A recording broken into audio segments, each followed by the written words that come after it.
Everyone wants to be seen, but not everyone wants to be known. And there is a bit of a difference because being seen is this easy thing. It's curated. You're in control, but being known, that's a whole different thing. That's vulnerability without editing. That's confronting the parts of yourself that don't belong on your feed, on your social feed, I've noticed something though, that this word authentic has come up a lot and it's become a bit of a costume, a bit of a cosplay game.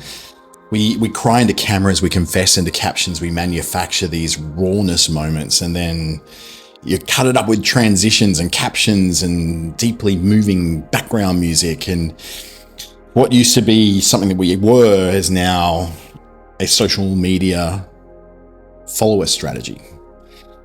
But nobody tells you, for example, that authenticity isn't a brand. It's not about sharing everything. And that's what I think we get mixed up around. It definitely isn't about making your shadow profitable. Crazy, right? Authenticity is like this alignment thing.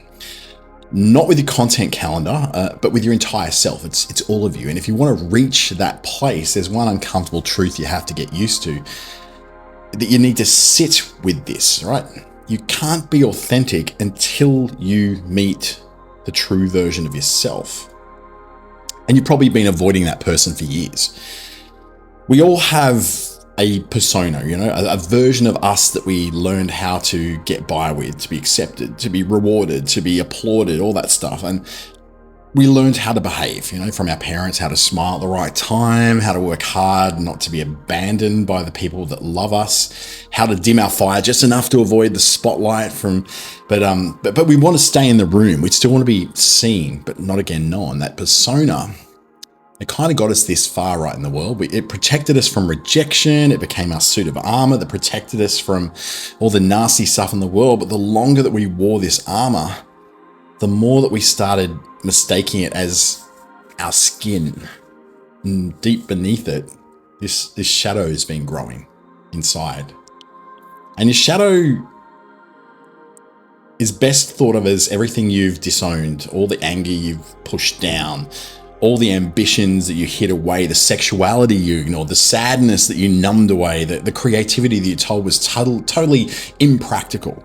Every piece of you that didn't win approval, it got buried, right? You just hid it away. And now it's screaming to come out to be seen.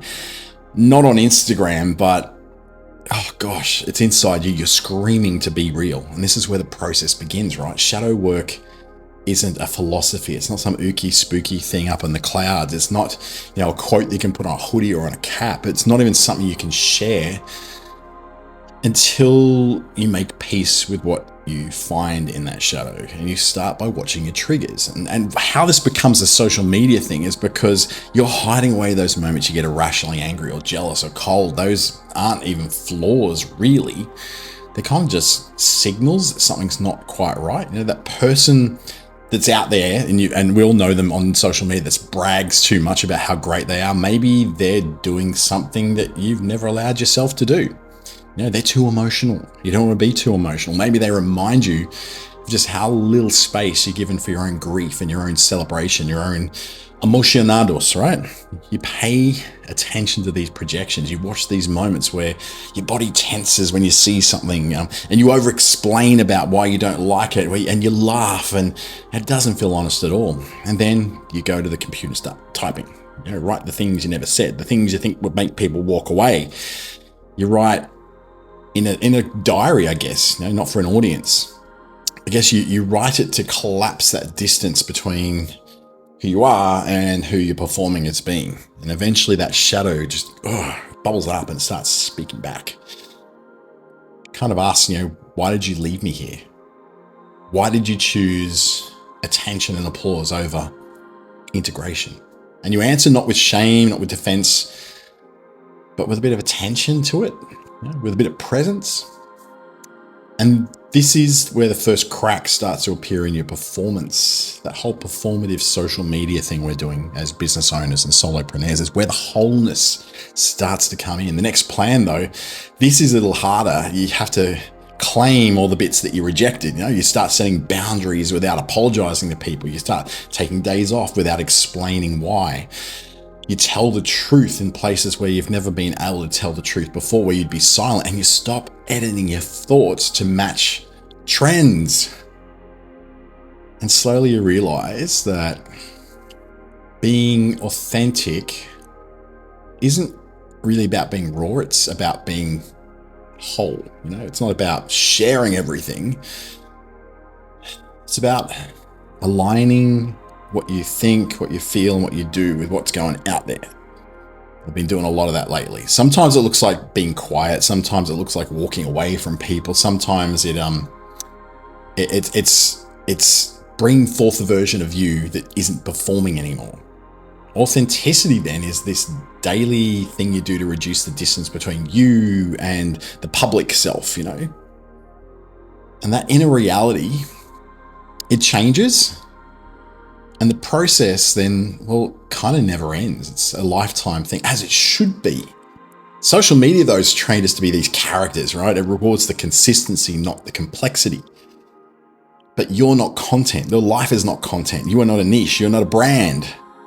You're this beautiful, messy contradiction, this paradox, this flawed feeling, evolving, conscious blob, right? And the moment you stop hiding that shadow away, not by announcing it to the world, but by integrating into who you really are and who you put out there, it's the moment you become someone the world, it won't be able to manipulate you anymore. It can't trick you, right? You become a little harder to sell to, a little harder to rattle, a little harder for people to copy, because the performance isn't your life anymore. That gap between the two is closing.